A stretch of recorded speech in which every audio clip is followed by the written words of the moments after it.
इस वीडियो में हम देखेंगे परिकेंद्र।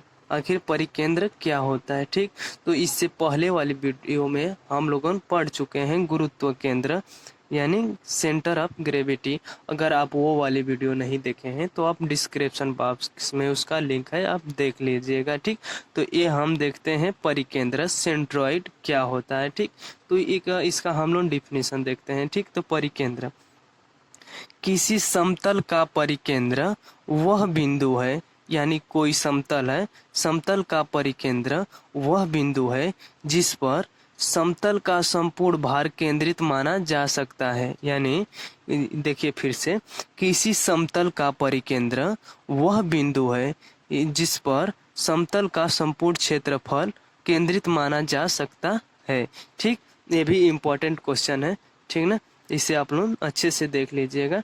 ठीक, तो जो समतल है उसका परिकेंद्र बिंदु यानी परिकेंद्र एक बिंदु है, उस पर संपूर्ण जो उसका मान लीजिए कोई बिंदु है। ठीक, और ये समतल है, समतल का संपूर्ण क्षेत्रफल जो होगा, संपूर्ण क्षेत्रफल इस बिंदु पर, इस पॉइंट जो है इसी पर केंद्रित माना जा सकता है। ठीक, तो एक और देख लीजिए, छोटा सा डिफिनेशन है, इसे आप याद कर सकते हैं और समझ भी सकते हैं।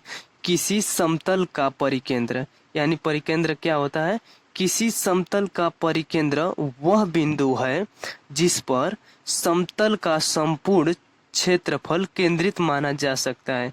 यानी एक ये समतल है, एक एक पॉइंट है, ये जो पॉइंट है इस पर संपूर्ण क्षेत्रफल उसका केंद्रित माना जा सकता है। ठीक, अब हम लोग कुछ पॉइंट देखते हैं परिकेंद्र का।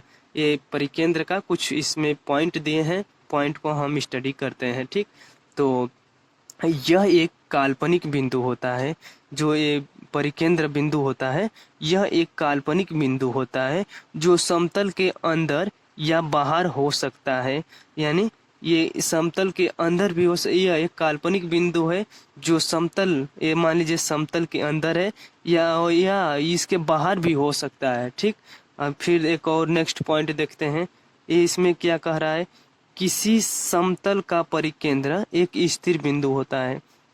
यानी जो समतल है, ये समतल है, इसका परिकेंद्र बिंदु एक स्थिर होगा, स्थिर पॉइंट पर होगा। ठीक, तो स्थिर होता है जो समतल की स्थिति से अप्रभावित होता है, जो समतल के स्थिति जो होती है उसे अप्रभावित होता है। ठीक, यह समतल के आकार पर निर्भर करता है। ठीक, ये समतल, जो समतल है उसके आकार यानी आकार पर निर्भर करता है, किस आकार का है, यानी वो आयत का है या मान लीजिए कि सर्कल है, जिस भी है कोई भी आकार का हो उस पर निर्भर करता है। ठीक, अर्थात किसी समतल का आकार बदल जाता है, मान लीजिए कि कोई वस्तु है उसका आकार बदल दिया जाए तो समतल का परिकेंद्र भी बदल जाता है।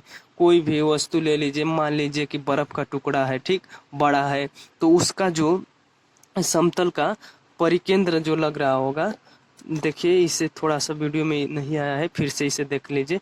यह समतल के केंद्र यह समतल के आकार पर निर्भर करता है। ठीक, तो ये समतल के आकार पर निर्भर करता है, और अर्थात किसी समतल का आकार बदल जाए तो समतल का परिकेंद्र भी बदल जाता है।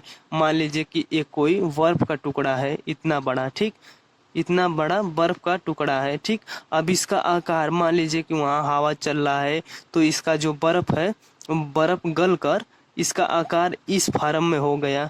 ठीक, तो अब इसका जो परिकेंद्र लगेगा इसका बदल जाएगा। मान लीजिए इसका परिकेंद्र बल यहाँ लग रहा